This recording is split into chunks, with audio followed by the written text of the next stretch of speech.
Bonjour, je m'appelle Pauline Duet, je suis infirmière à domicile. Je viens de trouver une de mes patientes décédée chez elle. Ça va? Pas trop dur? Ça fait partie du métier, je fais avec. Elle n'a jamais quitté Hénard. Elle y est née, elle y travaille, ses parents sont nés là aussi, ses grands-parents. Des mineurs, des métallos, tous. C'est une fille simple, courageuse, intelligente. Tout le monde la connaît et tout le monde l'aime. Elle est mignonne en plus, ça gâche rien. Salut. C'est dingue que tu ressembles à ta grande sœur, toi. C'est pas ma sœur, c'est ma mère. Ah bon, bah on dirait pas. Tu pourrais venir dîner un soir? Je voudrais te parler. Ah, je lui racontais qu'ils avaient encore cambriolé chez Robert. Qui ça, il? J'ai l'impression qu'il faudrait aller voir du côté de la cité Léo Lagrange. Je te signale qu'ils sont autant foncés que toi. Ah bah ça, c'est à voir, ma grande. Hein. En revanche, ce qui est sûr, c'est qu'ils le sont depuis moins longtemps. Embrasse-moi.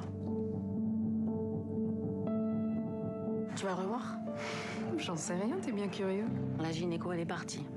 Maintenant, c'est un homme. Mon mari, il veut pas. On est en France au XXIe siècle.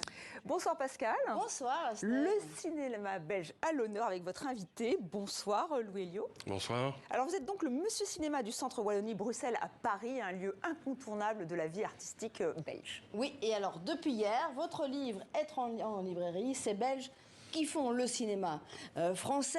Alors on l'a vu dans cet extrait, parmi les personnalités que vous avez interviewées, il y a Émilie Dequesne, mais on les connaît, sans les connaître évidemment, il y a Cécile de France, qui n'est, contrairement à son nom, pas de France mais de Belgique, il y a Virginie Fira. En plus de Namur. Comment expliquer qu'il y a tant d'acteurs, d'actrices et beaucoup d'autres métiers belges dans le cinéma français?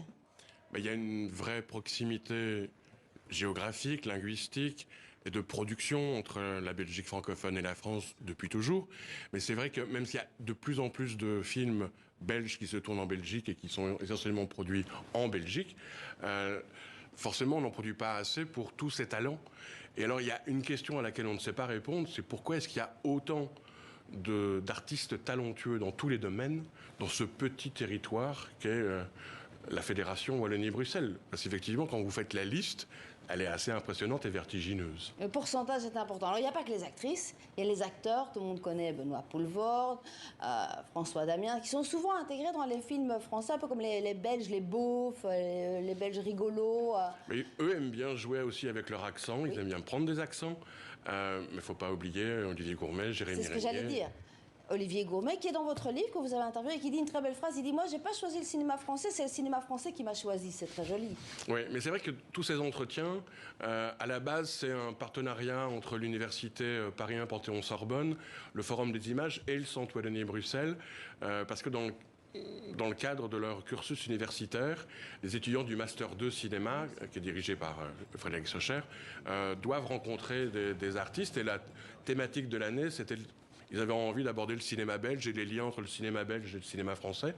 Donc ils sont venus me chercher pour que je donne cours aux étudiants, que je les encadre et qu'on prépare tous ces entretiens. Et il se trouve qu'ils se sont tenus soit à l'université, soit au Forum des images en plein pendant le deuxième confinement. Donc, c'est pas facile. Non assisté aux entretiens que les étudiants. Et donc, voilà, il y a une belle dans la collection Caméra subjective aux impressions nouvelles, il y a effectivement de nombreux entretiens comme ça. Ils ont fait le numéro sur les acteurs, réalisateurs. Alors justement, il y a des réalisateurs, parce qu'on connaît évidemment les réalisateurs belges, les Dardenne, bien d'autres, mais il y a aussi des réalisateurs belges qui tournent des histoires françaises, comme par exemple Lucas Belvaux qui fait, chez nous, on a vu un extrait au début de la chronique, ou bien le dernier, Des hommes sur la guerre d'Algérie. Comment ça se fait que les Belges se mettent au diapason français à tel point qu'ils tournent des histoires françaises? En fait, je pense qu'ils ne se posent pas cette question-là comme ça. Lucas, il a quitté Namur, il avait 17 ans pour devenir acteur. Il a même fait du stop pour arriver à Paris. Son physique correspondait au cinéma français des années 80. Donc tout de suite, à 18 ans, il fait... Est-ce qu'ils n'ont pas une plus grande liberté? Parce que c'est vrai qu'en France, traiter de la guerre d'Algérie, c'est toujours un petit peu compliqué. Alors que là, ils sont belges, donc ils ont une distance, un autre regard?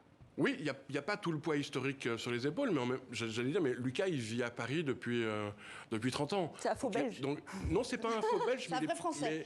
mais il est parfaitement intégré dans toutes les discussions professionnelles françaises. Et effectivement, il a très peu tourné en Belgique, mais en même temps, la plupart de ses films, sauf un, sont tous des coproductions avec la Belgique. Donc, même s'il vit ici, il n'est pas encore devenu complètement français. Il renonce pas à sa nationalité, mais effectivement, la plupart des Belges sont pas cocardiers, revendiquent pas leur nationalité. Et puis, dans ces relations entre le cinéma français et le cinéma belge, on a cette grande chance que le cinéma français accueille énormément d'artistes qui viennent d'ailleurs.